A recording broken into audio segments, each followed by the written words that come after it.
Assalamualaikum warahmatullahi wabarakatuh.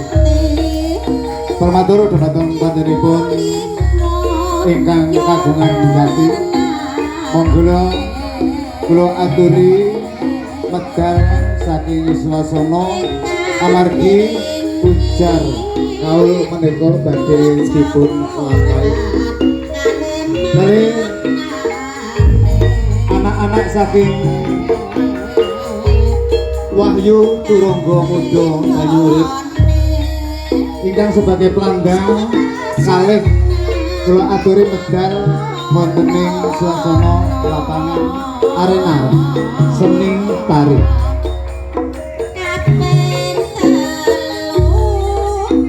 Pelanggang saking Wahyu Turangga Muda Banyu Urip kalih utawi loro. Kemanten panjenenganipun Mbak Eka Yuniati kula aturi medal saking swasana amargi badhe dipun nilai ujar kaulipun.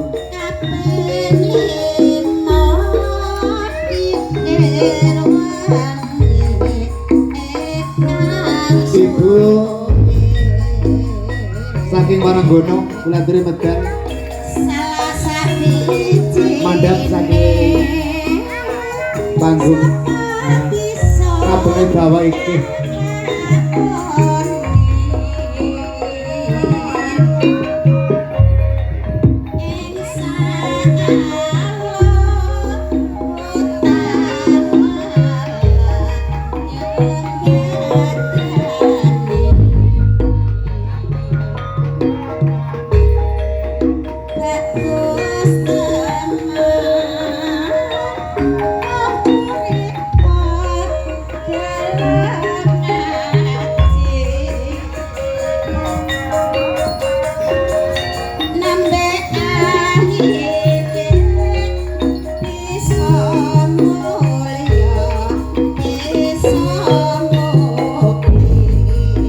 Assalamualaikum warahmatullahi wabarakatuh.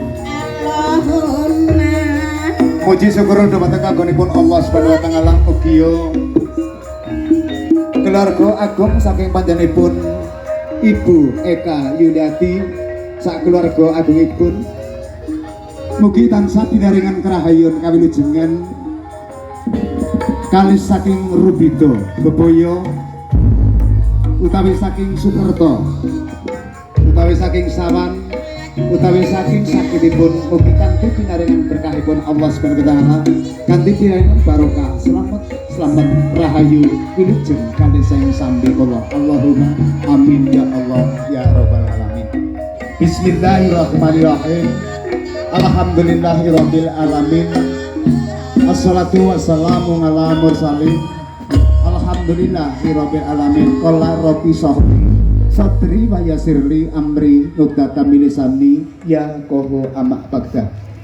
Kunjung ngersanipun Allah Subhanahu wa taala mugi sedaya saking paguyuban kesinan jaranan ya menika Wahyu Turangga Muda Banyu Urip tansah pinaringan rahayun kawilujengan amargi saking menika wonten mriki dinten Minggu manis tanggal 4 Mei 2025 mugi kanthi angsal barokahipun Allah Subhanahu wa taala kanthi pinaringan laras wilujeng kalih sing sambi kala.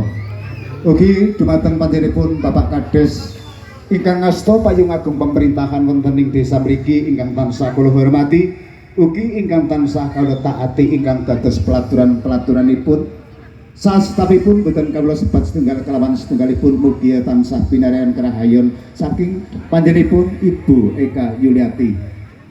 Ugi malih dumateng para leluhur saking kiblat papat wetan kidul kilen kelawan ler Pancering Bayu bayinipun Ibu Eka Yuliati sak keluarga tansah pinaringan keselamatan kerahayan kawilujengan boten wonten alangan sak tunggal punapa. Ugi saking masyarakat wonten mriki sedaya kemawon panjenenganipun Ibu Yuliati mugi tansah pinaringan barokahipun ugi nyuwun barokah panjenengan lumantaripun Allah Subhanahu wa taala. Ugi leluhur saking sak njabaning kikis sak lebening kikis ageng alit sepuh nem sedaya kemawon kasuwun pandonganipun sawabipun mugi kanthi tansah pinangan kawilujengan kesarasan slamet rahayu boten wonten alangan satunggal punapa. Ugi boten kantun dumateng junjungan kita Nabi Agung Muhammad sallallahu alaihi wasallam lumeber segara saputranipun Abu Bakar Musman kalan bagindo ngali sedaya kami beten sasampunipun dipun beteni napa malih ingkang dipun suwun ngarsanipun Ibu Eka Yuliati tansah pinaringan kerahayon kawilujengan ugi sedaya para penonton ugi ingkang rawuh wonten mriki sedaya saking panjenenganipun Ibu Eka Yuliati menika angsal berkah saking Allah Subhanahu wa taala tansah nyuwun utawi minta nugraha ing nalika riyin panjenenganipun Ibu Eka Yuliati menika ngudha rasanipun kados ngaten iki sedaya kemawon kula aturi nekseni nggih. Ibu Yuliati ngomongaken nek aku bojo upamane nek aku wis payu guli dadi wong wedon aku arep nanggap ebeke pamane di dalam bojo nganti duwe anak. Allahumma amin ya Allah ya rabbal alamin. Kanthi pinaringan berkah slamet rahayu anakipun slamet Ibu Yuliati anggenipun jojodohan mugi tansah wonten keselamatan ngersanipun Allah nganti tekan puputing yuswa. Allahumma amin ya Allah ya rabbal alamin. Ugi kaseksen dumateng mustikaning jagat di menika dinten 7 rangkep 5 mugi kanthi angsal berkahipun nalika semanten riyin Ibu Yuliati menika sampun mangandika niku nekseni dina 7 niku setunggal ingkang duweni wagyu. Dilalah menika Ibu Yuliati ketiban wagyu wonten ing dinten niku. Nek wis bojo nganti duwe anak nyong arep nanggap ebeke pamane. Nah sakniki kateman nanggap ebek kanthi pinaringan slamet rahayu, slamet ebeke slamet wonten mriki. Allahumma amin ya Allah ya rabbal alamin. Ugi malih menika sigek kemawon nggih saking leluhur wetan kidul kilen kelawan kelir dipun suwuni sawab pandonganipun mugi angsal berkarpun Allah Subhanahu wa taala kanthi pinaringan slamet wilujeng boten wonten alangan setunggal punapa. Ugi kaseksen malih wontening nggih menika sasi rolas windu sekawan ingkang sakwau ngajeng menika anak seni Ibu Yuliati anggenipun pangandikan menika saged dipun lakoni utawi dilaksanakaken wonten ing dinten niki tanggal 4 Mei 2025 wonten ing siang niki wonten ing sore niki badhe dipun lebari ujaripun utawi omongan pangandika ingkang sampun kawijiling lesan. Ugi dumateng kaki samparangin nini samparangin ugi anak seni anggenipun mangandikanipun Ibu Yuliati. Wonten malih menika wonten kaki klandung nini klandung kaki sambang dalan anggenipun anak seni Ibu Yuliati anggenipun nyuwun barokah ngersanipun Allah saged bojo duwe anak kanthi pinaringan slamet rahayu boten wonten alangan satunggal punapa. Ugi kaki Semara Bumi nini Semara Bumi Bapak Adam Ibu Pertiwi ing niki dinten anggenipun Ibu Eka Yuliati anggenipun netepi ujar menika badhe dipun lajengaken. Wonten malih nggih menika kaki Among nini Among ingkang momongi sak dinten lan sak dinanipun awan kelawan benginipun Ibu Eka Yuliati anggenipun wan pangandika ing nalika semanten badhe dipun lebari. Lah menika wonten wewujudan setunggal menika kelasa. Ngemu teges menika kelasa menika bangsa rumangsa. Rumangsa anggenipun Ibu Eka Yuliati anggenipun ngendika nalika ing wau ngajeng nika dipun lebari tegesipun dipun gulung langsung saged dipun udari malih tegesipun Ibu Yuliati menika badhe anglebari nontonipun kerasa oh nyong biyen tau ngomong sing anane nyong arep nanggap ebek nganti kaleksanan aku nanggap ebek lah niki wonten rerupan ingkang dipun wasani menika klasa bangsa rumangsa anggenipun Ibu Yuliati menika ngendika saderengipun winarah Allahumma amin ya Allah ya rabbal alamin. Lah menika wonten malih bantal. Lah menika wonten mewujudan bantal menika mbatalaken pangandika ingkang sampun kawijining lesan nalika serin semanten ugi lan niki dipun batalaken ateges niku dipun tebusi. Alhamdulillah wonten ing dinten Minggu tanggalipun 5 taunipun 2 tanggalipun sekawan Ibu. Nggih apa niki dipun diralat. Tanggalipun sekawan wonten ing Mei taunipun 2005 wonten ing Minggu sore niki dipun lebari. Allahumma amin ya Allah ya rabbal alamin. Tegesipun menika bantal niku mbatalaken anggenipun rumangsa duweni pangandikanipun. Lah menika wonten wos kuning. Kenging napa kok diwacani wong adarane beras dikuningi. Lah niku beras niku nguber-uber maring rasa. Nek aku urung ngelakoni omongan sing biyen tau tak omongaken aku arep nanggap ebek. Ya, rasane kayane diuber-uber rasane. Dadi dipun bentukaken menika nalika riyin kakine kelawan ninine menika diarani beras. Nah iku nguber-uber kelawan rasa. Amargi nika wonten sesaji beras. Kenging napa kok dikuningi? Ya ngeningaken cipta. Ngeningaken ya temenan banget gue mikiraken Ibu Eka Yuliati menika mikiraken banget pernah duweni omong nyong dene urung duwe duit ya gambarane jane nggih duwite Bu Eka Yuliati akeh ning jane niki nggih kula mikiraken ngeningaken maring cipta nyong kapan anggap ebeke pamane. Nah niki wonten ing dinten niki dinten Minggu tanggal 4 Mei tahun 2005 menika ngawonten nggih 2025 menika ngawontenaken lebar luar nanggap EBG pamane. Allahumma amin ya Allah ya rabbal alamin. Cobi niku napa niku jenenge nggih niki kupat kupat luar monggo dipun cepeng kalih Ibu Eka Yuliati kali ingkang Bobo kali Ibu terus niki ebek ya kalih klandangipun. Lan niki anggenipun Ibu Eka Yuliati menika ngawontenaken sesaji menika wonten beras kuning tapi kupat luar.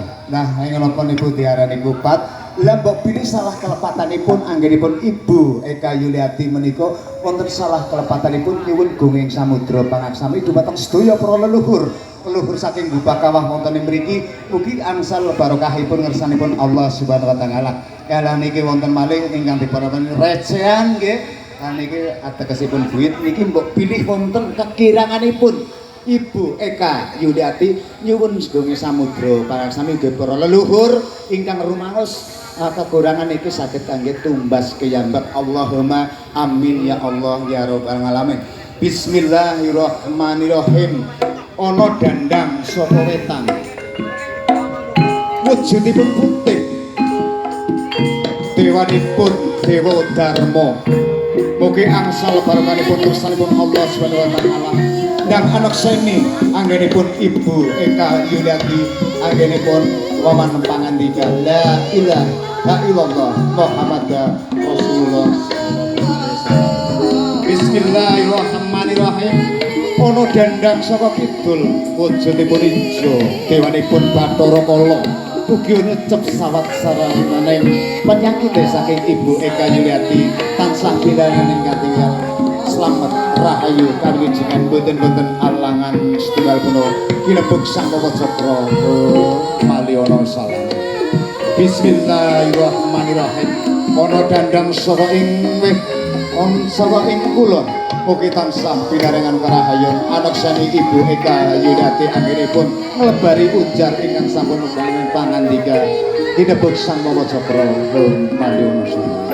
Bismillahirrahmanirrahim. Ana dandang saka ing lor wujudipun abang ajatipun abang kanthi angsal barokahipun Sang Hyang Bathara Brahma kanthi pinaringan angsal barokahipun Bangga Trihangga wonten alang setunggal slamet rahayu kawilujengan la ilaha illallah Muhammadar Rasulullah sallallahu alaihi wasallam. Selamat saking Ibu Eka Yuniati anggenipun anggal bari ujaripun pengisan pangandika kanthi pinaringan selamat rahayu kawilujengan la ilaha illallah Muhammadar Rasulullah sallallahu alaihi wasallam. Bismillahirrahmanirrahim. La ilaha illallah Muhammadar Rasulullah. Allah Akbar.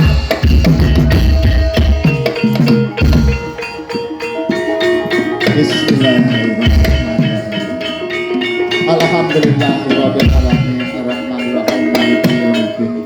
Iyyaka na'budu wa iyyaka nasta'in ihdinas siratal mustaqim. Siratal ladzina an'amta 'alaihim ghairil maghdubi 'alaihim waladdallin. Amin ya Allah ya rabbal alamin. Bismillahirrahmanirrahim. Assalatu wassalamu ala man itabang abila imlain. Assalatu wassalamu ala man itabang abila imdati. Assalamualaikum ya miftahu ila imdati. La ilaha illallah Muhammadur Rasulullah sallallahu alaihi wasallam. Bismillahirrahmanirrahim. Qul huwallahu ahad, Allahus samad. Lam yalid wa lam yulad wa lam yakul lahu kufuwan ahad. Amin ya Allah ya rabbal alamin.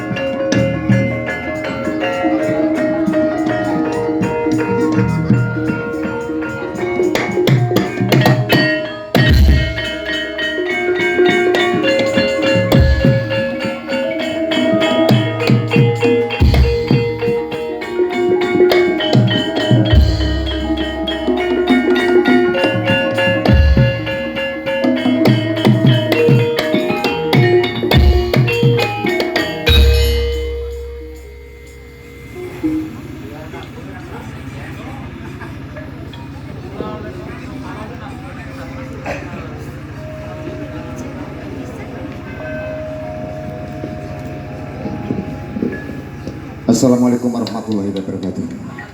Dene sampun paripurna anggenipun panjenenganipun Ibu Eka Yuniati anggenipun nglebari pangandikanipun.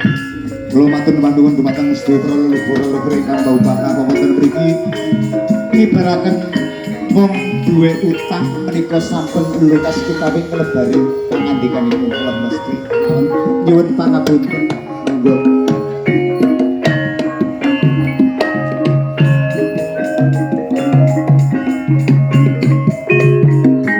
Langeneng kalayan negara wadang